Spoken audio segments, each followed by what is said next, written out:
So welcome to Coffee, Eggs and Inspiration. It's a weekly podcast that goes out over SoundCloud and YouTube video if you prefer to watch. And each week I get to sit with somebody super inspiring and talk to them about their story. This week is no different. I have with me Gabriel Akin-Odujobi. Did I say that right? We're close enough. Close enough. And I met Gabriel, I think, over LinkedIn, right? Yeah. And we've seen each other a couple of times, and he actually came looking for advice from me, and I just found him amazingly inspirational. So I thought it'd be great to sit down with Gabriel and make a video and share his story with all of you. So, Gabriel, welcome. Cheers. Thanks for having me on. Thanks for joining me. Let's start by taking it all back, because you've got a really interesting background. You were born in Sweden, right? Yes, that's right. Yeah, so I was born in Sweden in 1987. The reason I was over there is because my dad worked for the Nigerian diplomatic service. So he was based in Sweden for a number of years. Right. I was born in there. My immediate older sister was born in there. So we lived there for about 4 years until we went back to base between posts in Nigeria for a year. And then he was sent to the UK where he retired. I think Mum didn't want us to move us to a fourth country. So she's like, we'll just stick here and let the kids finish out their education. So I've grown up in North London, but now I live in East. So you started in the very cold climate. Yeah. In the Nordics, you moved to Nigeria, which is of course quite warm, and then now I'm somewhere in between. Somewhere in between. And you grew up, I think you said, in North London, right? Yeah. Right. And went to university not in London. You went to university. Yeah, I went to the University of Leeds. The reason I chose that is because from a very young age I decided I wanted to become a pilot, and the University of Leeds was one of 2 universities in the country that was offering that. So I kind of jumped at the chance to go and study that. I figured if I can get an education, tick that box, but then also learn how to fly, it's a pretty good deal. I went to university to go and do that. I had a phenomenal time. Well, you're speaking to my heart. You know, I'm a private pilot. I love flying planes, and I can kind of relate to that. But what drew you to aviation? You didn't have any of that in your family? Or? No, not at all. First pilot. I guess Nigerian families are very traditional sort of thing that, they want their kids to become lawyers, doctors, engineers.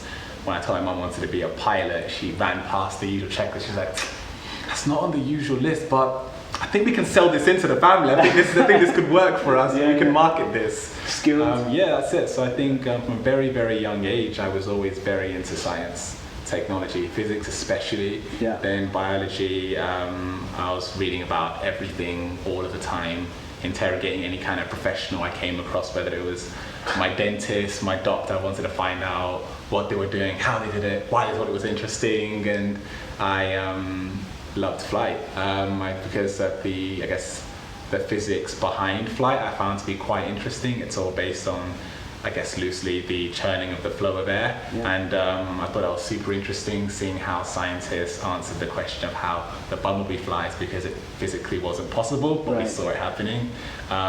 So from a young age I thought this flight thing looks pretty cool. What is the answer on the bumblebee, by the way?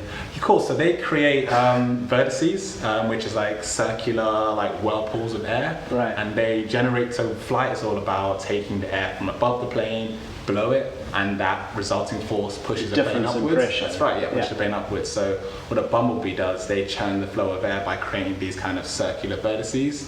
They push them down and ride that on the way up. So rather than kind of flapping downwards like a bird does, they twist. So they're churning the air and sending it downwards, and that vertice of air still kind of rotates and pushes the air downwards, and the resulting force pushes them up. Which might be why they kind of fly a bit zigzaggy rather than the sort of linear flight you expect from Interesting. I didn't know that. Bet you didn't expect to be talking about bumblebees, so you've learned something new there about the physics of flight, at least for bumblebees. Okay, and while you were at university doing aviation, of course, you became a dancer. Okay, so talk us through that. I like giving things a go, honestly. I'm the kind of person that if I have an interest in something, and no discernible talent, I'll still pursue it. I figure... I definitely relate to that. Yeah, so I figure at some point, if you love it enough, you'll become at least competent if you stick to it and you have the passion. If you have the talent, even better. Yeah. But so coming into university, I had some rudimentary understanding of breakdance, which is where I started off. Yeah, and I went to university, signed up to do my degree. About half an hour later, I went and signed up for the athletics team. And as you do. Yeah, as you do. And then also got involved in dance at university because I figured out if I love breakdance, there's so much more in dance that I could explore and become and grow into. Yeah. Amazing. And you were doing some modelling work at the same time? Yeah, that was later. That came later. Again, because of my athletic connections, a good friend was both athletic and very beautiful. She ended up winning, Helen Lawal ended up winning Miss Black Britain and Miss York. Yeah. I signed to her agency not to model, just to do extra work. So I was in the background of like Hollyoaks episodes. Extras as in TV programs. That's right. I mean, it wasn't a lot of money. It was like 50 quid a day. But I was sitting around, so I can't complain too much. But as I kind of thought that if they're willing, the agency was willing to give me £50 that easily without seeing me, they might have some more money if I went to meet them. Yeah. So I sent the MD an email saying I have some other talents. I don't know if they're interesting to you. I can dance and stuff. And she's like, come in and show us what you can do. So I went into the agency, she kind of took a look at me and she was like, Okay. And you were presumably head spinning and back spinning. Yeah, pretty much. So we went from the office into like a back room, which is similar to sort of this setup. She then kind of moved some of the chairs to the side, put some music on and said, dance for me. Amazing. And I was like, okay, but thankfully breakdance is very much a freestyle sort of like style, which means I don't need a lot of prep. So if I have a beat, I can just kind of just go for it. Really? Yeah. I know what you're thinking.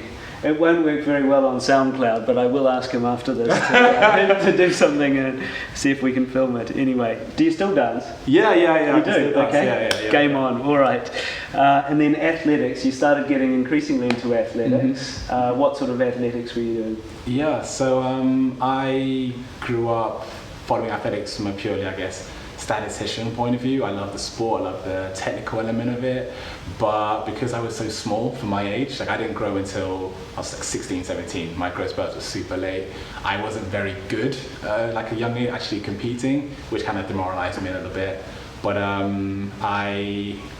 Colin Jackson at the time was obviously winning world championships, had the world record. Jonathan Edwards, same thing. So I grew up wanting to be a triple jumper or a hurdler like Jonathan Edwards and Colin Jackson.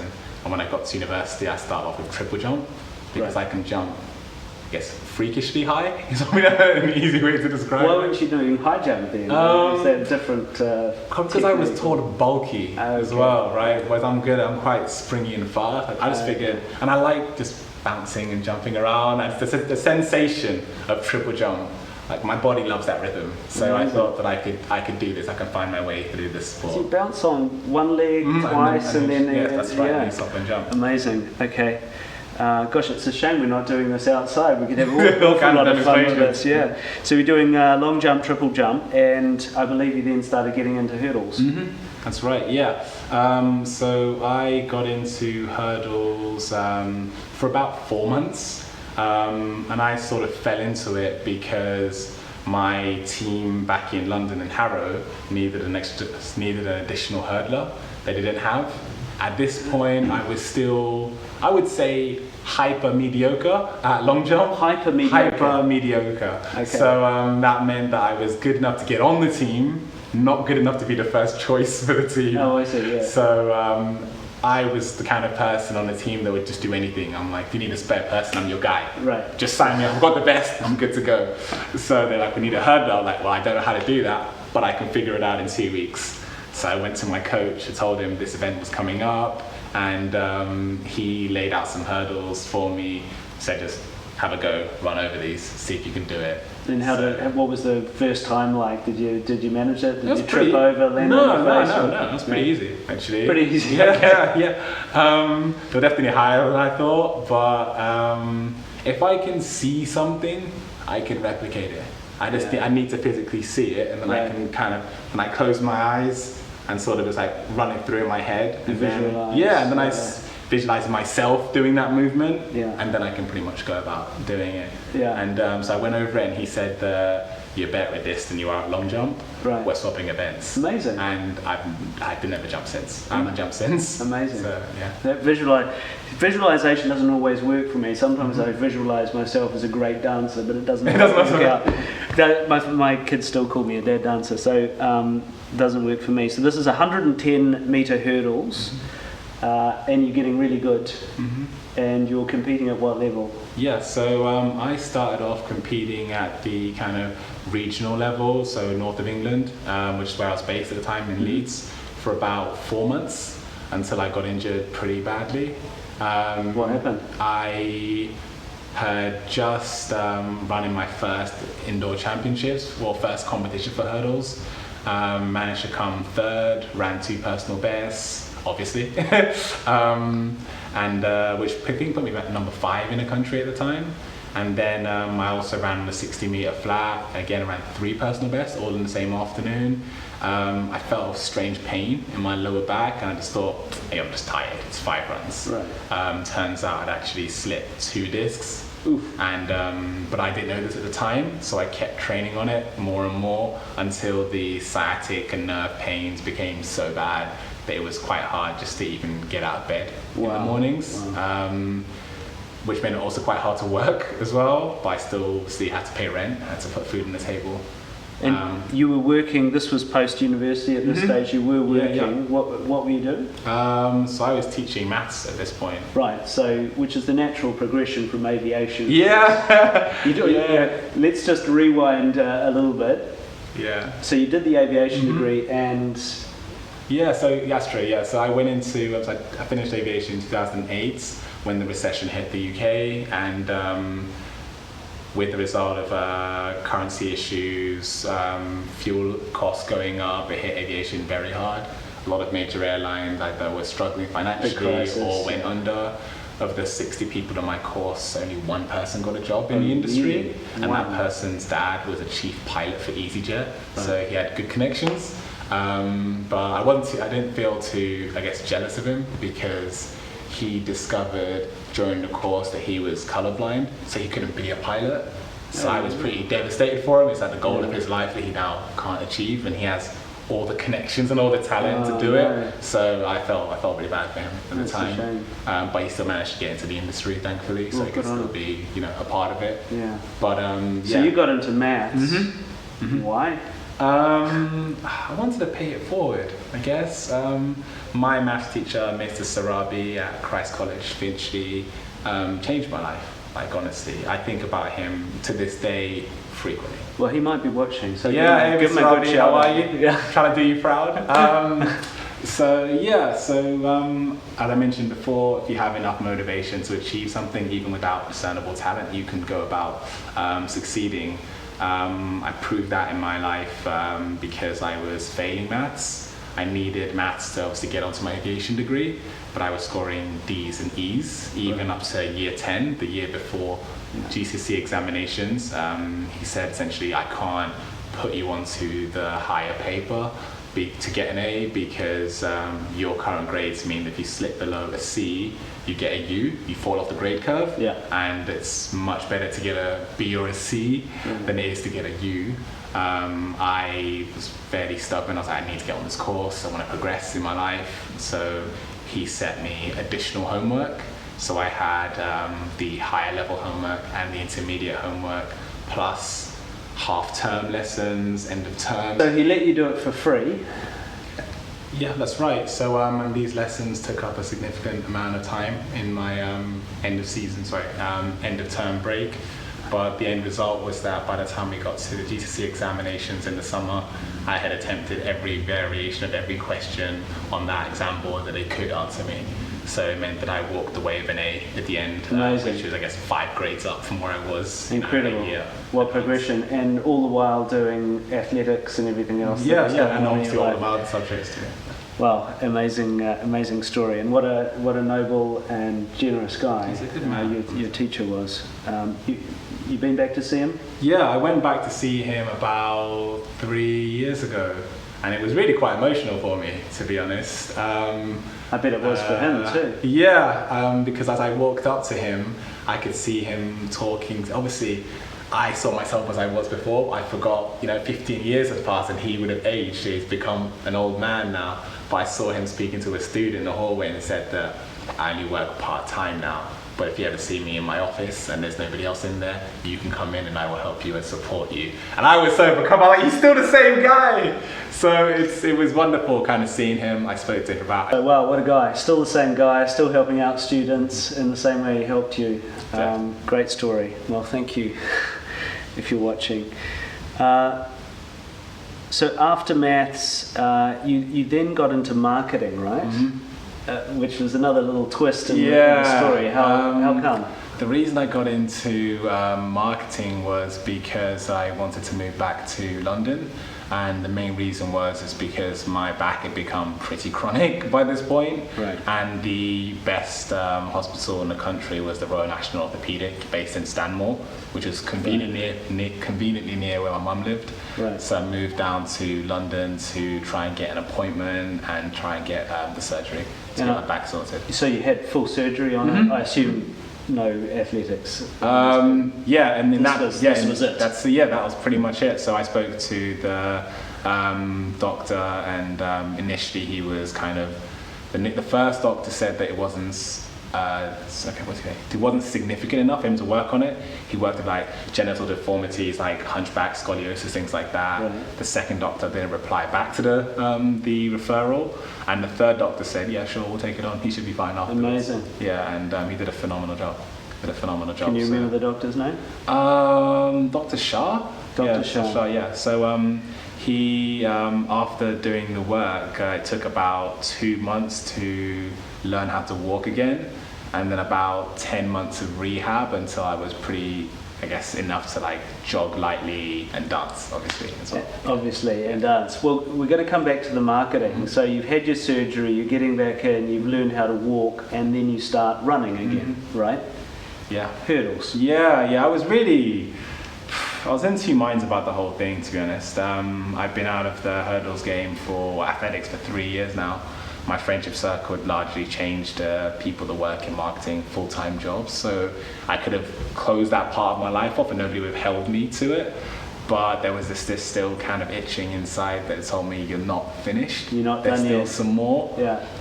Even though I was, I guess, 25 by this point, which is very, very old to be starting. Very old. Most of my competitors were starting at like 5, 6. Yeah. So they were 20 years into the game before I'd even started. Yeah. Old. It's interesting what qualifies for old in different disciplines, and it certainly wasn't the end for you, was it? You progressed very rapidly and had some success. Yeah. I guess the usual progression at my age in an event is about a couple hundredths, maybe a tenth every season. I was reducing my time by half a second every year. So I went from, I think I started off at maybe like 70, 80th in the country. Then the next season I was 30th, then 20th, then 6th. And then I kind of just progressed upwards from there. Amazing. And half a second, this is 110 metre hurdles, which is the standard sprint for hurdles. Half a second's a big deal. Yeah, half a second is about the time it would take you to get from one hurdle to the next. And if you're like super fast. So for me, it's actually a really big amount of time. Like where I started off at versus where I finished at 13.3. The difference between crossing the finish line and maybe approaching hurdle 8. 13.3. Yeah. That was your personal best, was it? 13.3 with hurdles in the way and 110 metres. Yes, a run. Yeah. Oh my goodness. Where I started off running about 15.1 and which is 17.6. It was my first hurdles race. 17.6. 13.3. Yeah. And where did that put you in terms of world ranking? And Sure. So when I retired in April, that put me number 6 in the world. Amazing. What an incredible journey after a surgery, learning how to walk again, now number 6 in the world. And I think for me, it's like I was able to kind of get that bug off my back that was always like people telling me that you're too old, you're finished, you need to have had this level of coaching or work with this group. It goes, no, you can find your own way and be creative about it as well. Amazing. What an inspiring determination that you have. And then you stopped athletics. By then you were 28? 28, something like that. What was going on in your life at that time? Yeah, so 2017, I told my friends that's probably the most difficult year of my life by some way. In 2017, I injured my knee, injured my back pretty badly. So, I couldn't really... again. Same place?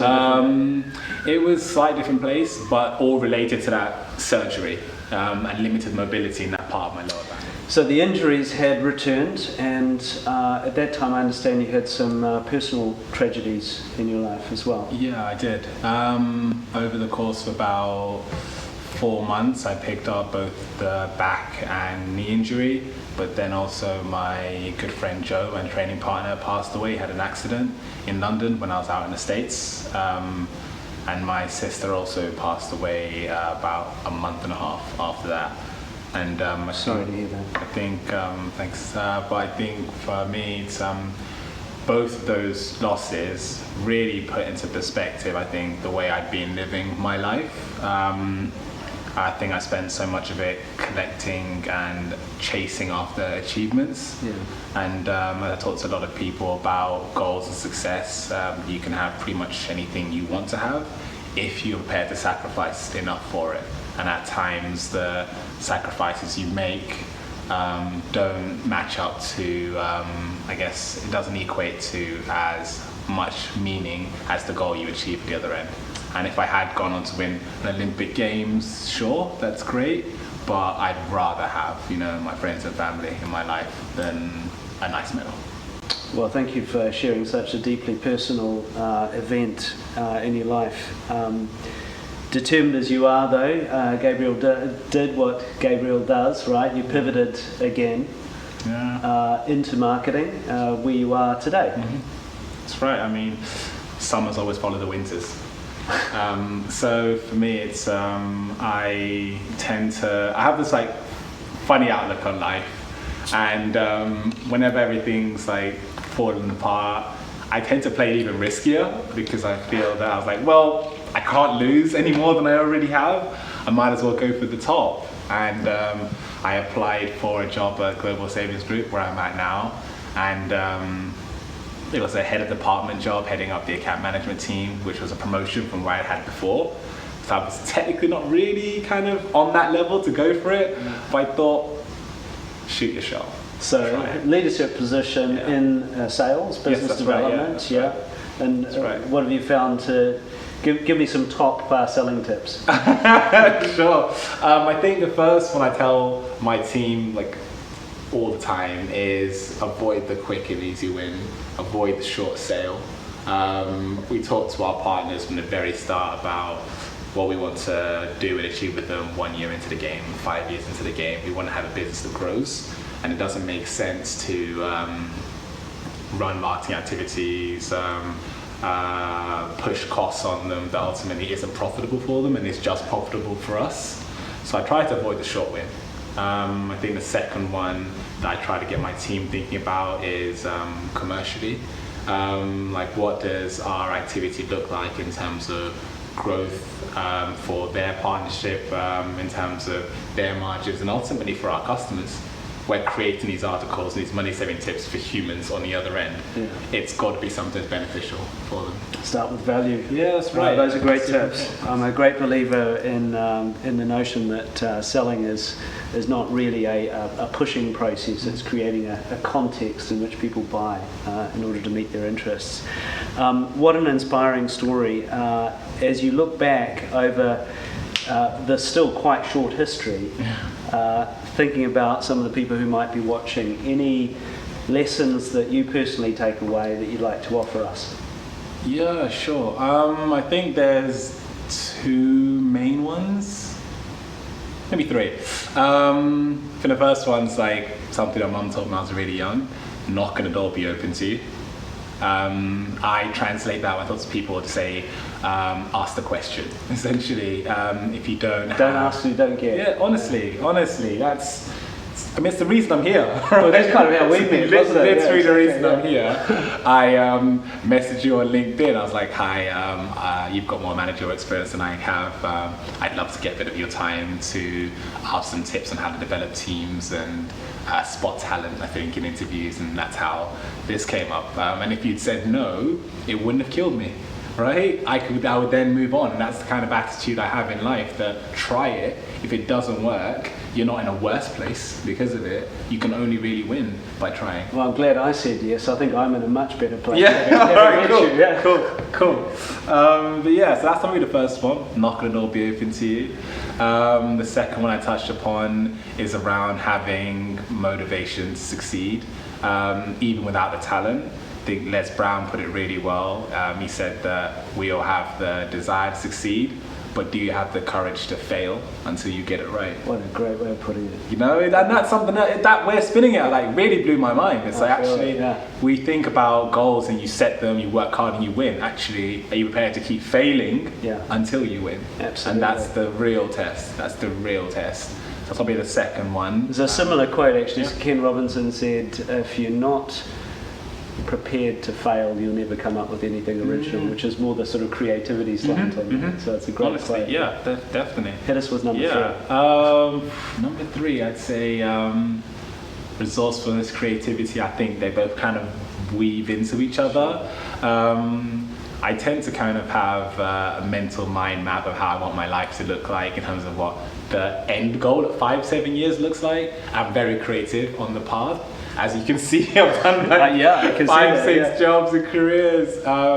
So I think, especially to the younger people, don't get too fixated or married to a vision of what you think you end up as. Be creative, be open to changing direction if there's an opportunity that's interesting. And at some point, these talents, these expertise, these connections usually end up working together in super interesting ways. Put in perspective, I wanted to become a pilot, so I spent time studying, training, but my first paid job was a breakdancer.